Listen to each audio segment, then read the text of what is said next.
राज्यात वाढत चाललेल्या महिला, युवती आणि अल्पवयीन मुलीवरील अत्याचाराच्या पार्श्वभूमीवर कोपरगाव शहरात संतापाची लाट उसळली आहे। संगमनेर तालुक्यातील वडगाव पाणीतील विद्यार्थिनीवर शाळेच्या प्रवेशद्वारासमोर अज्ञात व्यक्तींनी ॲसिड हल्ला केल्याच्या घटनेचा, तसेच नाशिक जिल्ह्यातील मालेगाव तालुक्यातील डोंगराळे येथे चिमुरडीवर अत्याचार करून हत्या केल्याच्या घटनेचा तीव्र निषेध व्यक्त करण्यात आला आहे।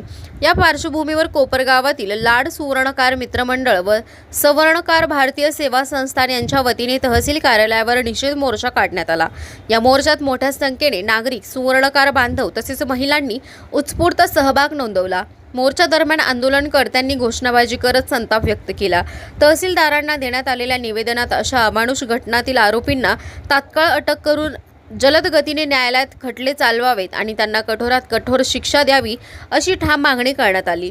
महिलांवरील अत्याचार रोखण्यासाठी शासनाने ठोस आणि प्रभावी पावले उचलावीत, तसेच राज्यातील कायदा व सुव्यवस्था अधिक मजबूत करण्याची गरज असल्याचे आंदोलनकर्त्यांनी अधोरेखित केले। महिलांच्या सुरक्षिततेसाठी कडक कायदे आणि त्यांची प्रभावी अंमलबजावणी व्हावी अशी मागणी यावेळी करण्यात आली।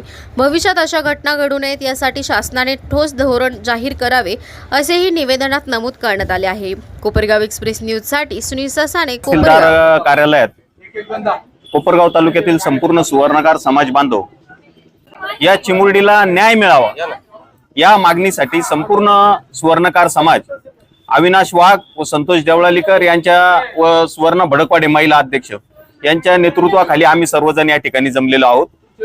संपूर्ण सुवर्णकार समाज हा महाराष्ट्रात आपापला व्यवसाय कायद्याच्या चौकटीत राहून काम करतो।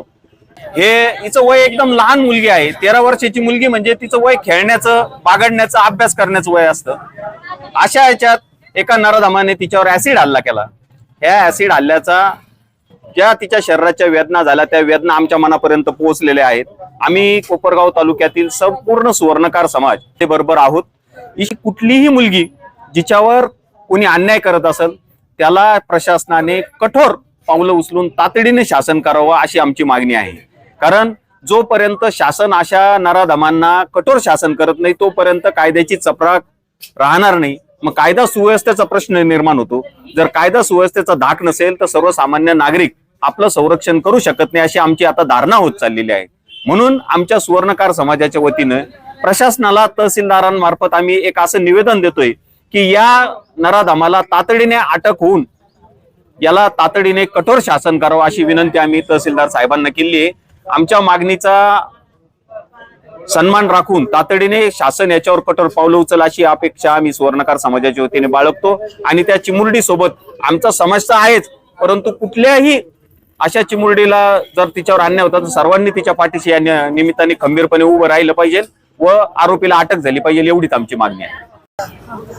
संगमनेर येथे इयत्ता 7वी शिकणारी अवघ्या 11-12 वर्षाची मुलगी आहे ती, तिच्यावर भयाडपणे एका नराधमाने हल्ला केला, ऍसिड हल्ला केला आणि तिचा अतिशय अमानुषपणे छळ झाला। त्यात आता तिचे किती अवयवाला त्रास झाला असेल, काय काय त्रास, शारीरिक वेदना झाल्या असतील, आता आपण समजू शकतो, वाटून घेऊ शकत नाही। पण जर असे जर सुवर्णकार महिला मंडळ यासाठी निषेध करायला आणि आम्ही ते निवेदन द्यायला आलो आहोत। पण मला प्रशासनाला ही विनंती आहे की वारंवार अशा महिलांबद्दल घटना घडताय आणि दरवेळेस सर्व स्तरातले, सुवर्णकार समाजच नाही सर्व स्तरातले लोक दरवेळेस निवेदन देतो, मोर्चे काढतो आणि त्या गोष्टी पुन्हा विसरून जातो। पण मग ह्यांना नराधमांना शिक्षा मिळणार कधी, याच्यावर जास्तीत जास्त कठोर कायदा करणार कधी? आणि मी तर समाजाला आणि प्रशासन असं सांगेल की जर असे नराधम आता कायद्याच्या हातात न देता त्यांना आपणच शिक्षा देऊया आणि नंतर कायद्याच्या हवाले त्यांना करूया। कारण सगळं विचार करायचं गोष्ट अशी आहे की अखिल विश्वाची निर्मिती करणारी स्त्री आज सुरक्षित नाहीये। ती कुठे सुरक्षित नाही, ना हॉस्टेलमध्ये, ना शिक्षणाच्या शाळेत नाही, कायद्यात नाही, कुठेही सुरक्षित नाही। मग आम्ही मुलींसाठी काय करायचं? आणि मग तुम्ही बेटी बचाव आंदोलन करता आणि महिला दिनाचा सन्मान करता, तेवढ्या पुरताच मर्यादित आहे का?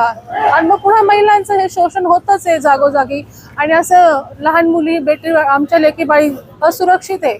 यावर प्रशासनाने पूर्ण निर्णय घ्यावा आणि गुन्हेगाराला, चिमुरडीला न्याय मिळावा, न्याय मिळवून द्या आणि जास्तीत जास्त कठोर शिक्षा या आरोपीला करण्यात यावी ही आमची सुवर्णकर समाजातर्फे मागणी आहे.